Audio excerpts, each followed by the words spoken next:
마음을 보는 상담사와 한 청년입니다. 그 청년은 어려서부터 신앙생활을 해왔어요. 그리고 교육도 잘 받았습니다. 그래서 세상 사람들 중에는 엘리트 모범생이었어요. 겉으로 봤을 때는 아무런 문제가 없었죠. 그런데 그 청년은 그 청년만의 마음속에 항상 부족함을 느끼고 있었습니다. 만족함이 없었어요. 사실 모든 걸 가지고 있었지만 항상 마음이 공허했습니다. 뭔가가. 그래서 한 번은 이 문제를 한번 해결할 수 있는 상담사를 한번 찾아보자 결심을 했어요.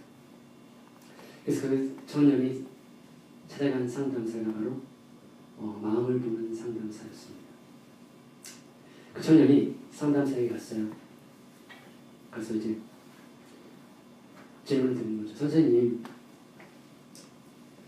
저는 왜 이렇게 마음이 공허할까요? 제가 뭘 어떻게 해야 될까요? 제가 어떤 것을 하면은 이 마음의 공허함과 이 부족함과 이 뭔가 갈급함이 해결이 될까요? 그렇게 선생님한테 물어봤습니다. 선생님이 하시는 말이, 그러면은 자네 내가 전해줬던 두꺼운 교본은 잘 읽고 있었느냐? 선생님이 물어봤어요. 그랬더니 친구가 그 교재요? 자기 뭐라고 어쩌고저쩌고 하는 그 교재요? 그거는 제가 열심히 다 공부했습니다. 긴 시간이 걸렸습니다. 거기에 적혀있는 모든 지시사항은 제가 다 해봤어요. 그런데도 이 마음속에 왜 문제가 해결이 안 될까요? 왜 온전해지지 않는 걸까요? 저는 무엇을 더 해야 될까요? 선생님, 이런 질문을 드렸어요.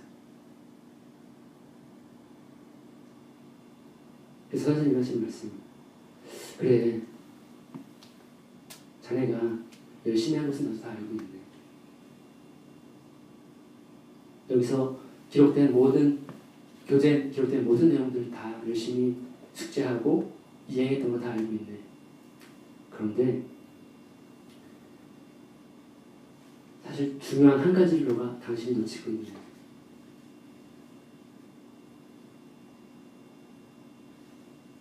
그 마음을 본 상담사는 그 친구의 문제를 정확하게 보고 있었던 거예요. 선생님이 하신 말씀이, 자네가 그 아끼고 사랑하는 그 마음속에 간직하고 있는 그 사람이 있지 않은가? 그 친구 있지 않는가? 내가 모르고 있을 것 같지만 그 친구를 자네는 만나고 있지 않는가? 그 친구와 먼저 이별을 선포하지 않는 이상은, 헤어지지 않는 이상은 당신의 자네의 그 문제는 해결될 수가 없네. 당장 그 친구와 결별을 선언하게. 그때 청년이 어떻게 했을 것 같아요?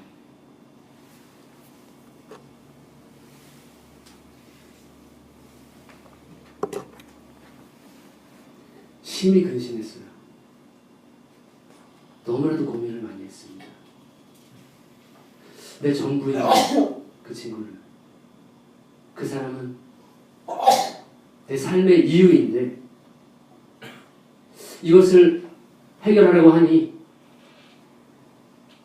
참으로 가슴이 더 답답하구나. 더 고뇌에 쌓이는구나. 어떻게 했을 것 같아요, 청년이? 심히 근심하면서 그 다음 상담사를 떠나갔습니다.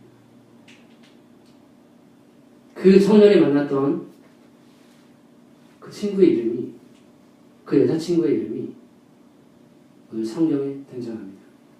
맞추신 분에게는 제가 소정의 선물, 저기 냉장고 있죠? 거기 옆에 있는 정수기가 있어요. 거기 물 한 잔 내려드리겠습니다. 정답 아시는 분 계세요? 그 친구의 이름. 여자친구 이름. 모르실 것 같아요. 예. 전혀 예상 안 되죠? 그래서 오늘 비슷한 이야기가 성경에 나와요.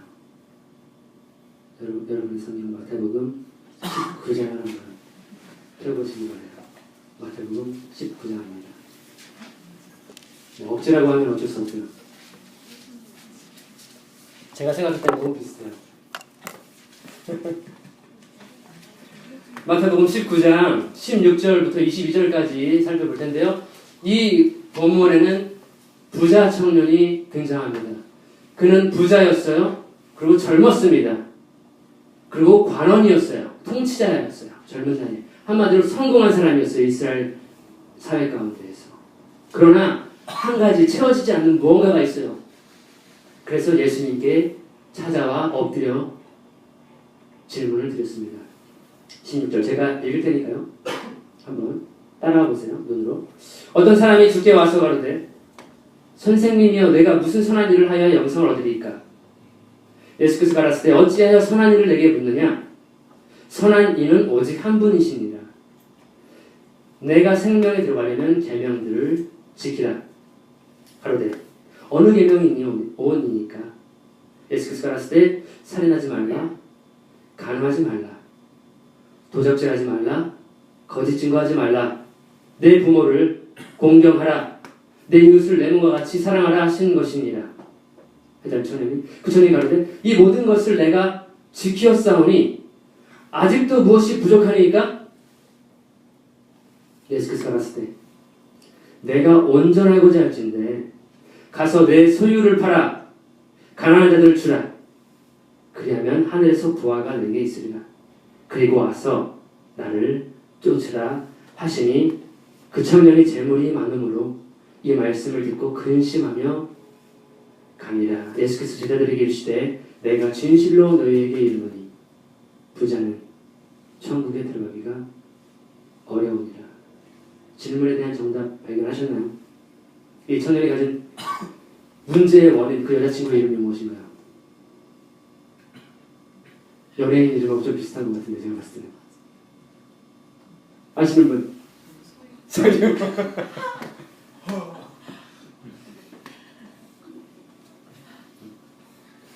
네, 소유가 맞아요. 네, 좀 이따가 물 한잔 드십시오. 냉수 드세요. 네. 오늘 이야기는 사실 이성교제 친구들의 관계 그런 얘기 아니죠? 이 부자 청년에 대한 이야기예요. 근데 우리 가운데에서도 아마 부자 청년과 똑같은 고민을 예수님이 주신 숙제에 대한 그 문제를 심히 괴로워하고 고민하면서 나는 해결할 수가 없어라고 하면서 예수님께서 제시한 길로 오지 않는 그러한 경우가 있는지 모르겠어요. 여러분 중에 혹시 이 청년의 여자친구처럼 아직 포기하지 못하는 그런 소유가 있습니까? 다른 것만은 다 이뤄도 다 필요 없어도 이 친구만은 이것만은 내가 포기할 수 없어요 라고 예수님께 이야기할 그런 것들이 있습니까? 한번 점검해보는 시간이 되기를 바랍니다. 아, 내가 예수님께서 인도하시는 그 길로 가지 못하는 나를 방해하고 나를 붙잡고 있고 나를 완전히 사로잡고 있는 그 소유가 무엇인가? 이 청년은 재물이었어요. 이 청년에게 말씀하신 예수님의 그 계명이죠. 그 6가지 중에 한 가지가 바뀌었습니다.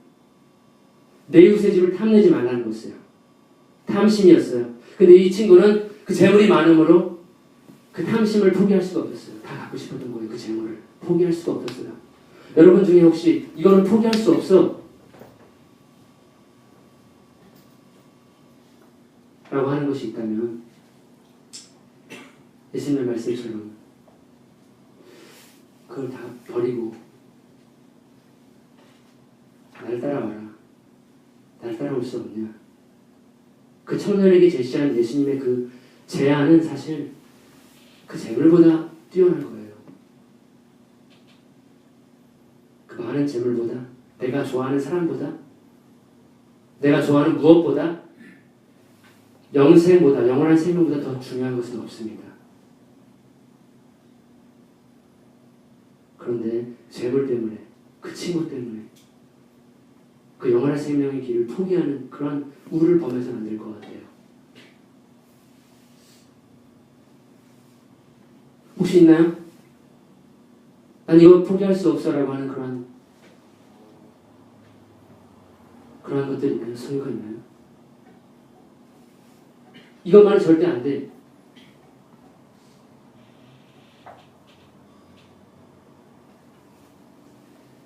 네, 예수님께서 제시한 그 영원한 생명의 길, 기쁨의 길이에요. 모든 충족의 길이죠. 모든 만족의 길. 생명의 길이고 천국의 길이에요. 그것이 바로 예수님을 따라가는 거예요. 근데 그 친구는 재물 때문에 포기할 수 없는 그 하나 때문에 그 영원한 생명에 대한 길을 저버리고 심한 고민에 빠졌던 거예요. 그래서 예수님께서 하시는 말씀이 부자가 천국에 들어가기가 얼마나 어려운지 아느냐.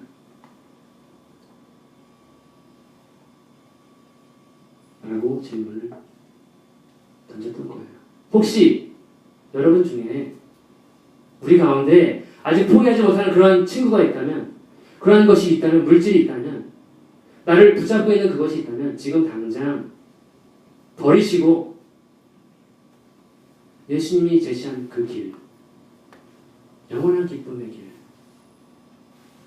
그 길로 가기를 선호해요.